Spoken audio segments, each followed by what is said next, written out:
지난 2020년 1월 중국 연예계를 발칵 뒤집어 놓은 스캔들. 중국 걸그룹 멤버와 남자 솔로 가수 동거.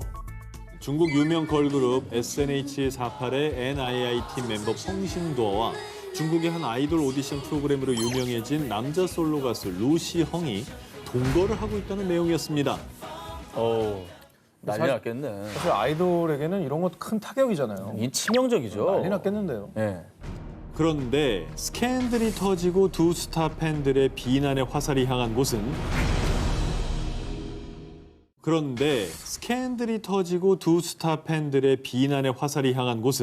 스캔들의 주인공인 펑신도와 루시헝이 아니라요.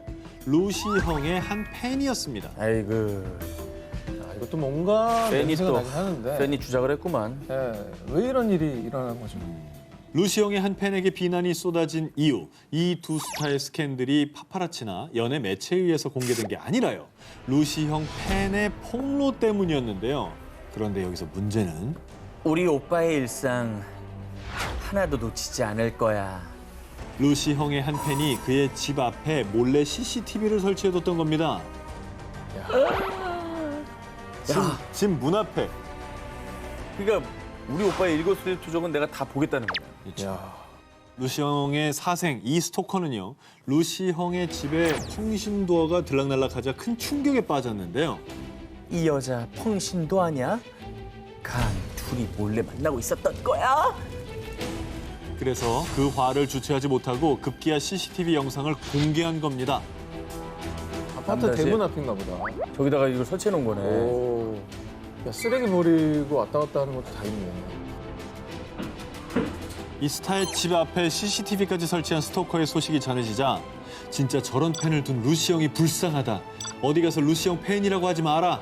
루시형의 팬들까지 문제의 스토커를 비난했고요. 한편 이후 한 매체에 따르면요. CCTV의 피해자 펑신도어가 이번 사건 이후 우울증에 고통받으며 그룹 탈퇴까지 고민했다고 전해졌습니다.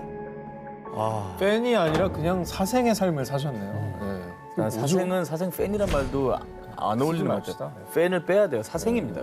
예. 지난 1월 19일 중국 내 미디어 감시기구인 국가신문 출판 광전총국이 각 방송사에 발송한 것으로 추정되는 문서가 공개됐는데요. 정상은 문제 연예인으로 등록됐으니 관련 프로그램들은 처리하시오. 바로 2009년 중국판 꽃보다 남자인 일기래간 유성우의 주인공이죠. 중국의 유명 배우 정수황을 중국 연예계에서 사실상 퇴출한다라는 충격적인 내용이었습니다. 오, 아니 어떻게 저렇게 지령이 내려오죠? 그건 쫓아내라고? 굉장히 큰 건데. 뭘 했길래 그래? 그러니까 일개 개인을 지목해가지고. 그러니까 그렇게 해도 될 만한 뭔가를 했다는 얘긴데요. 1월 18일 정수황과 공개 연애 중인 것으로 알려진 방송인 장헝이 SNS를 통해 2019년 미국에서 정수황과 결혼 후 대리모 2명을 고용해 두 아이를 출산했다고 밝혔기 때문입니다.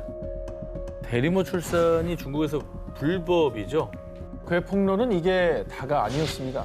두 사람의 사이가 나빠진 뒤 정수황이 두 대리모에게 낙태를 종용했지만 임신 7개월 차에 두 대리모가 낙태를 거부. 결국 두 아이를 출산하게 되었다고 주장했고요. 심지어는요.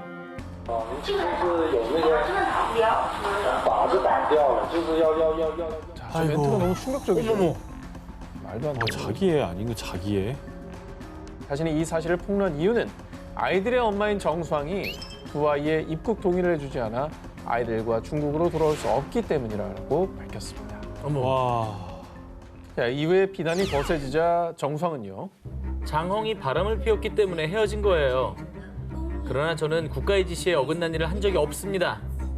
건강상의 이유로 대리모 출산을 했고 외국의 모든 법규를 준수했다고 강조했는데요. 이후 중국 중앙정치법률위원회는 공식 SNS를 통해 생명의 출산을 상품처럼 거래한 건 인륜과 도덕을 파괴한 것이라고 지적하면서 정수황은 사실상 연예계 퇴출 수순을 밟게 된 거였죠. 근데 애들이 불쌍하네요, 애들이. 그러니까 저걸 알게 될 애들이 참 불쌍합니다. 과연 정수황과 장헝 이 두 사람 사이에 사랑이 존재하긴 했던 걸까요?